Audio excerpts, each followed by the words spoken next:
आज ही Doubtnut app download करें। Doubtnut पर होगा अब आपके सभी मैथ्स, केमिस्ट्री, फिजिक्स और बायोलॉजी डाउट्स का सफाया।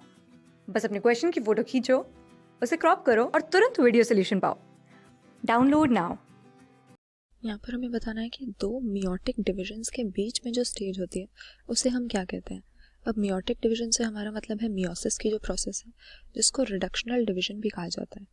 हमें पता है कि सेल साइकिल सभी सेल्स की एक बहुत इंपॉर्टेंट प्रॉपर्टी होती है और इसमें हम देखते हैं कि कई सारी प्रोसेसेस एक कोऑर्डिनेटेड फैशन में होती हैं, जिसमें सबसे पहले आ जाता है डीएनए रेप्लिकेशन, यानी जो जीनोम होता है, जेनेटिक मटेरियल होता है सेल के अंदर, उसकी कॉपी बनाई जाती है। इसके बाद सेल ग्रोथ और सेल डिवीजन, ये सारी जो प्रोसेसेस हैं सेल साइकिल के अंदर आ जाती हैं। और सेल साइकिल बहुत ही इंपॉर्टेंट होती है सभी लिविंग ऑर्गेनिजम्स में, क्योंकि जो ग्रोथ होता है, डेवलपमेंट है लिविंग ऑर्गेनिज्म की, और सेल्स का रिपेयर, इस सब में ये बहुत इंपॉर्टेंट रोल प्ले करती है।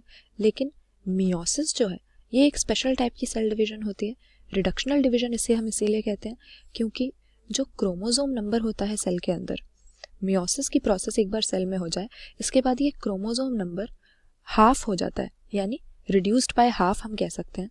तो सेक्सुअल रिप्रोडक्शन के लिए ये जो मियोटिक डिवीजन है ये बहुत ही ज़रूरी हो जाती है, क्योंकि हमें मालूम है कि रिप्रोडक्शन का जो सेक्सुअल मोड है उसमें मेन इवेंट होता है कि दो गैमीट्स का आपस में फ्यूजन होगा या फर्टिलाइजेशन होगी। और ये जो गैमीट्स होते हैं ये हेप्लॉइड स्ट्रक्चर्स होते हैं।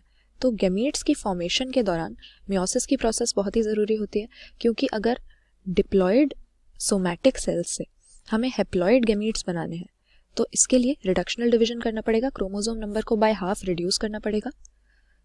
और यही मियोटिक डिवीजन का मेन रोल होता है सेक्सुअल रिप्रोडक्शन में। गैमीट्स बनाने के लिए ये हमारे काम आती है। अब अगर हम अपने ऑप्शंस को देखें, पहला हमें दिया हुआ है इंटरफेज। तो इंटरफेज सेल साइकिल का वो हिस्सा होता है जहाँ पर सेल डिवीजन नहीं हो रही होती है, यानी सेल डिवीजन की जो प्रिपरेशन है, डिफरेंट सेल ऑर्गेनेली सेल के डिफरेंट कॉन्स्टिट्यूएंट्स वो बन रहे होते हैं, लेकिन सेल डिवीजन के बीच का जो हिस्सा होता है उसको हम इंटरफेस कहते हैं।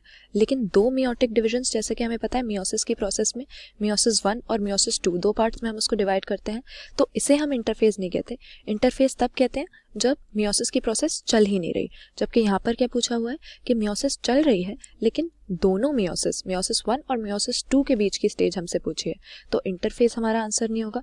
उसी तरह से साइटोकाइनेसिस जो हम टर्म यूज करते हैं सेल साइकिल के दौरान, साइटोप्लाज्म की जब डिवीजन होती है सेल के, तो उसको कहते हैं, इसीलिए ये भी हमारा आंसर नहीं होगा। और कैरियोकाइनेसिस टर्म हम न्यूक्लियस के डिवीजन के लिए यूज करते हैं, जिसमें जो भी जीनोम होता है, जो रेप्लिकेटेड डीएनए यहाँ पर हमें पता है, उसको डिवाइड किया जाता है या सेग्रीगेट किया जाता है डॉटर न्यूक्लियाई में। तो अगेन ये भी हमारा आंसर नहीं है। मियोसिस 1 और मियोसिस 2 के बीच में जो स्टेज है उसको हम इंटरकाइनेसिस कहते हैं। ये एक शॉर्ट लिव्ड स्टेज होती है, क्योंकि टीलोफेज 1 के बाद ही आ जाती है और इसके तुरंत बाद प्रोफेज 2 शुरू हो जाता है काफ़ी जल्दी। तो यहाँ पर दो मियोटिक डिविजन्स के बीच की जो स्टेज है उसके लिए हमारा करेक्ट आंसर ऑप्शन सी हो जाएगा। इंटरकाइनेसिस इसको हम कहते हैं, जो कि मियोसिस में या रिडक्शनल डिवीजन में एक शॉर्ट लिव्ड स्टेज होती है। क्लास 6 से 12 से लेके नीट, IIT, जेई मेंस और एडवांस के लेवल तक 10 मिलियन से ज्यादा स्टूडेंट्स का भरोसा। आज ही डाउनलोड करें डाउटनेट ऐप या व्हाट्सएप कीजिए अपने डाउट्स 8400 400 400 पर।